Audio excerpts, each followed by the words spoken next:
It's now or never, don't surrender. We came to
Oh, my focus! Excellent! Have you cleared the path to the portal?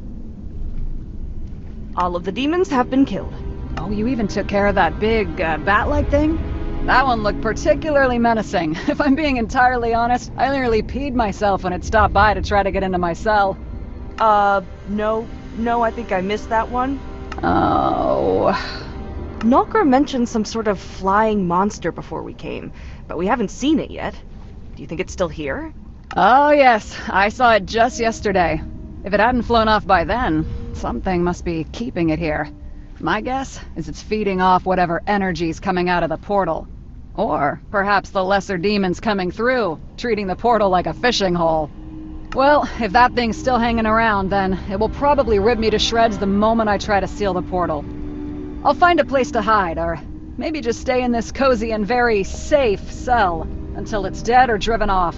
Once you've done that, I'll close the portal, and we can get out of this place. I would guess it probably perches, somewhere up high. Might want to start searching the upper levels.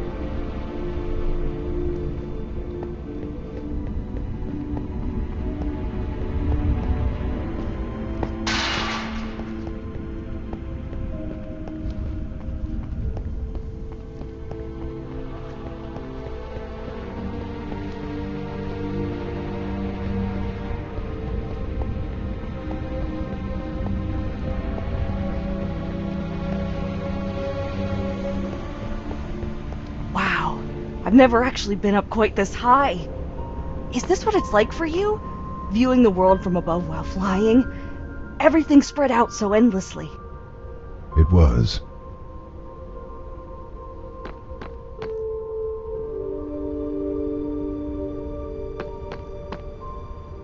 Any chance those specks are dangerous or harming anything in the area?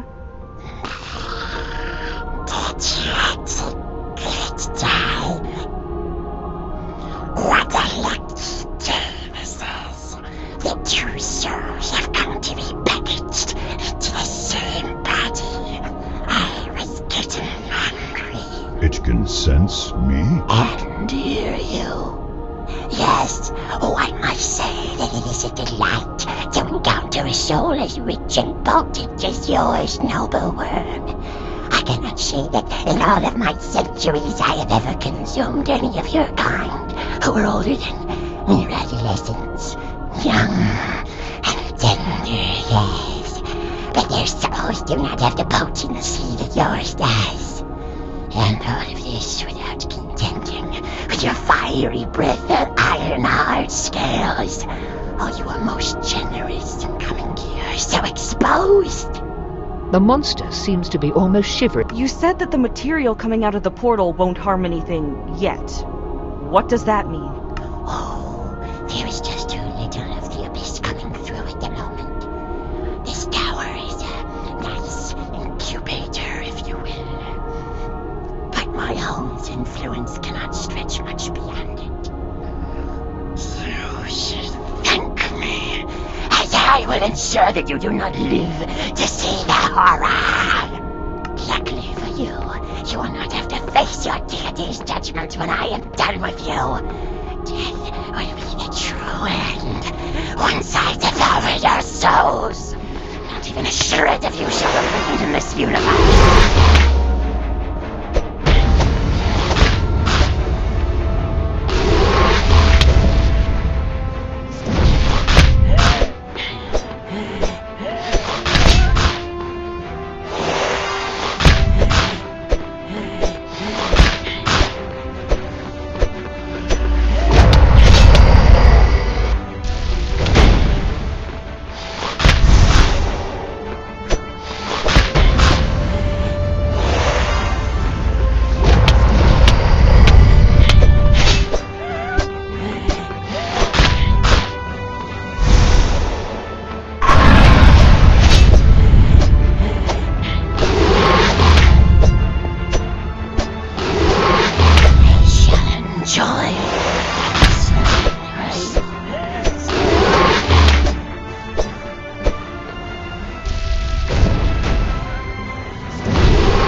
Destroy my body here, I will simply reform in the abyss. And when I do, and when my master carves a path into this world, nothing will stop me from hunting you down.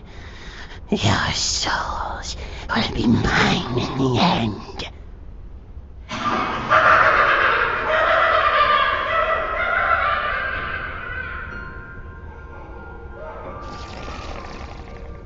Well, that just happened. Let's head back to Kimmerin.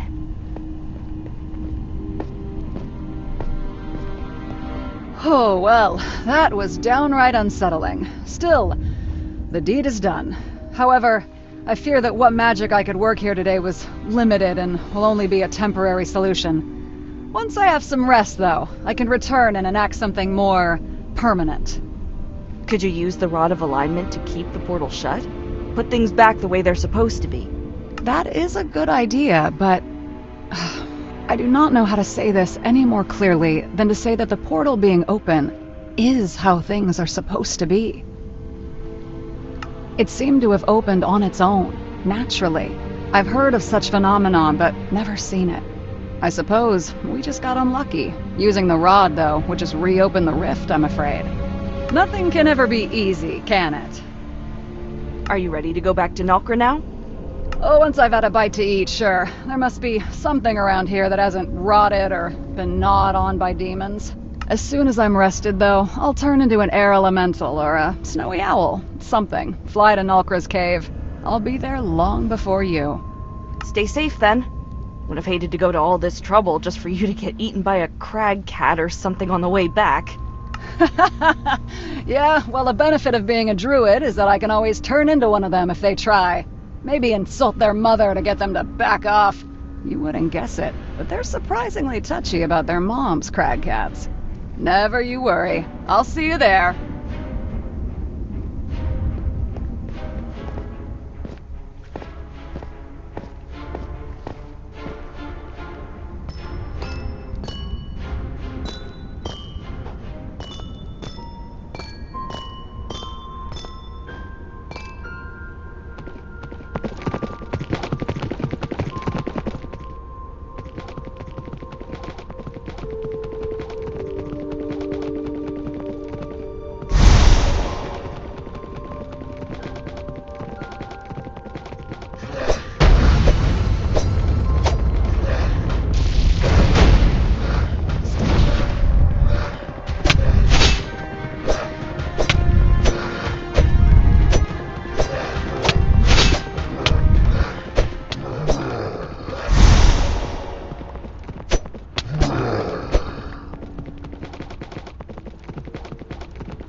You have returned. Good.